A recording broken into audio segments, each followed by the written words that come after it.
Bonjour. L'année 2020 est partie, mais le COVID-19 est encore avec nous. Heureusement, il y a la campagne des vaccins qui a commencé. C'est un peu d'espoir, c'est la lumière au bout du tunnel. Mais en attendant, on est revenu à la case départ. Vous vous souvenez, l'année passée, en février, au moment où tout le Québec a été en pause, on a fermé les églises. Ça veut dire pas de messe, pas de bureau, pas de réunion, pas de catéchèse pour les enfants. L'église fermée, donc on ne peut pas rentrer pour faire une petite visite, une petite prière à l'église. C'est triste, mais cette fois-ci, on est mieux préparé qu'en février dernier.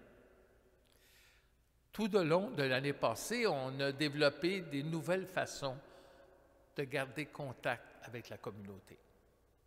C'est important de nous soutenir, de prendre soin de notre communauté et de prendre soin de notre vie spirituelle. On va le faire de différentes façons. Bien sûr, on va continuer avec la messe tous les dimanches en ligne à partir de 11 heures. On va avoir des capsules cette année. Avec nos infolettes, vous avez vu, on a commencé à développer des choses. On peut penser aux vœux des paroissiens. Alors, cette année, on voudrait ajouter des entrevues avec des paroissiens qui vont témoigner un peu de ce qu'ils vivent, de leur foi. On va parler de l'histoire de la paroisse, de l'Église. On va faire des chroniques, on va proposer des liens que vous pourrez consulter pour vous aider, pour les familles avec les enfants. Il va y avoir aussi notre site web qu'on est en train de travailler pour le rénover, pour le rendre un peu plus agréable à consulter. Vous pourrez regarder, voir au www.nddt.org.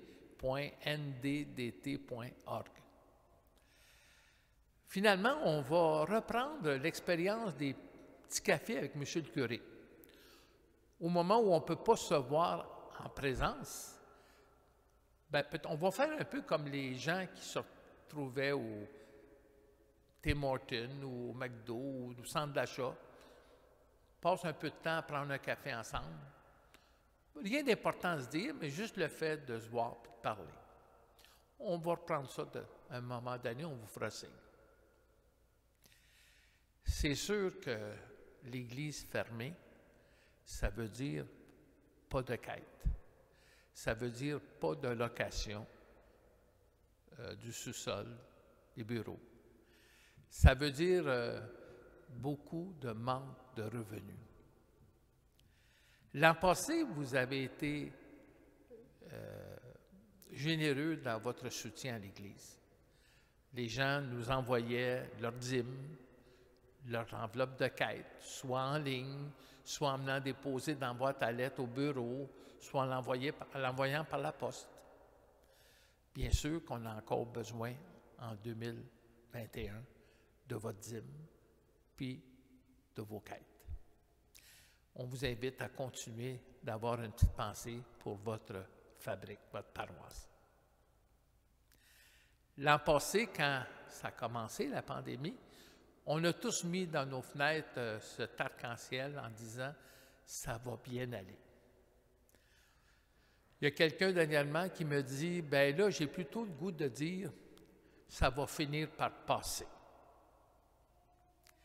Au moment où on commence un nouveau resserrement avec le couvre-feu en plus, j'ai le goût de vous rappeler qu'on n'est pas seul dans la barque. Bon, d'abord, on est toute la planète dans la barque. Tout le monde, à travers les différents pays, vivent cette augmentation de gens contaminés, des gens qui meurent. Mais on n'est pas seul parce que le Seigneur, il est avec nous dans la barque. Puis ça devrait nous rassurer. Le Seigneur, comme pour les rois mages, va mettre une étoile sur notre chemin. Il va nous mettre une lumière pour nous aider à continuer d'avancer. Je vous souhaite, entre autres, un bon mois de janvier. Au revoir.